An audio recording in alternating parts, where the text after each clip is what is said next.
In today's video, I'm going to be going over a beginner's guide for the jump mechanic in Super Smash Bros. Ultimate.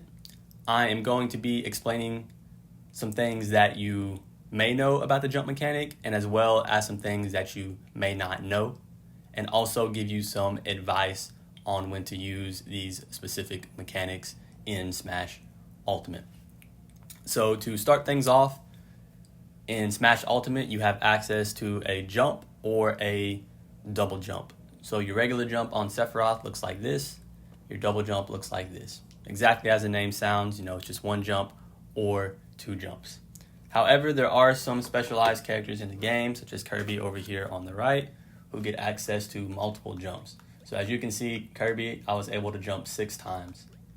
4, 5, 6. Yeah, so I can jump 6 times with Kirby, right? So there are some characters in the game who have more jumps than others, but in general, the majority of the cast only has 2 jumps. But it is important to keep up with how many jumps each character has depending on who you're battling, because when you jump, your jumps don't reset until you hit the ground. So what do I mean by that? If I jump once with Sephiroth while I'm in the air, I only have access to 1 more jump.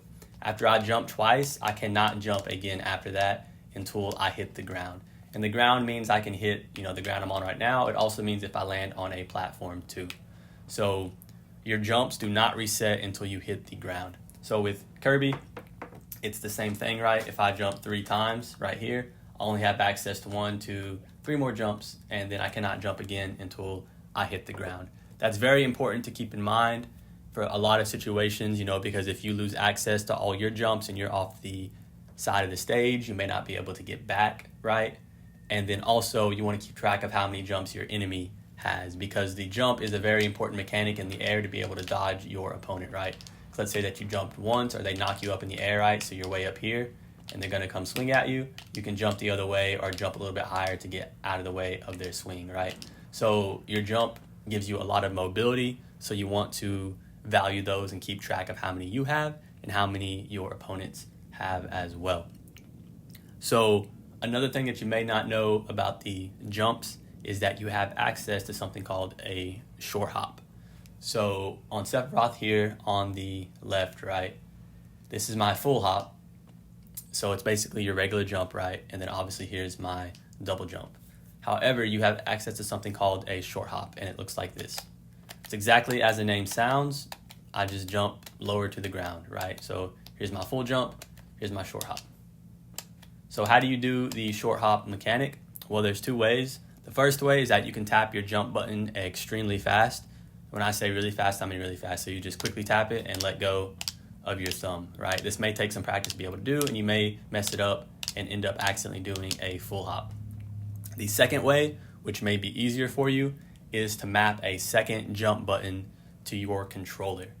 So the reason this works is that in Smash Ultimate, there's a macro designed into the game that if you tap 2 jump buttons at the same time, you will always do a short hop. So let's say you have a jump mapped to your left bumper, and you have a second jump mapped to your X button if you're using a Nintendo Pro controller, right?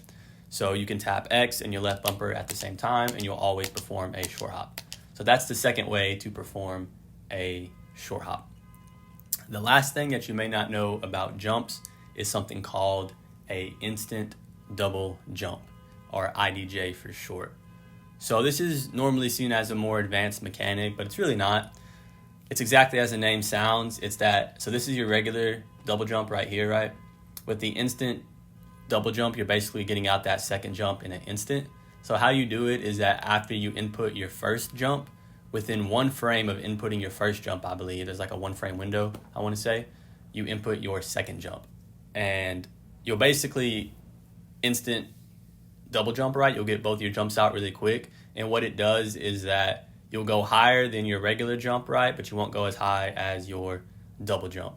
And the reason that this is beneficial is really just dependent on the battle, right? If you're doing a combo and it requires you to hit a certain angle at a certain height, or you need to quickly reach that height to hit your enemy with a special or an attack, right? But they're too low for you to double jump, and they're too high for you to do a single jump right, that's when you do the instant double jump. So there's very specific timings that you want to use it, but once again, you do the instant double jump by tapping your second jump within 1 frame of the first jump.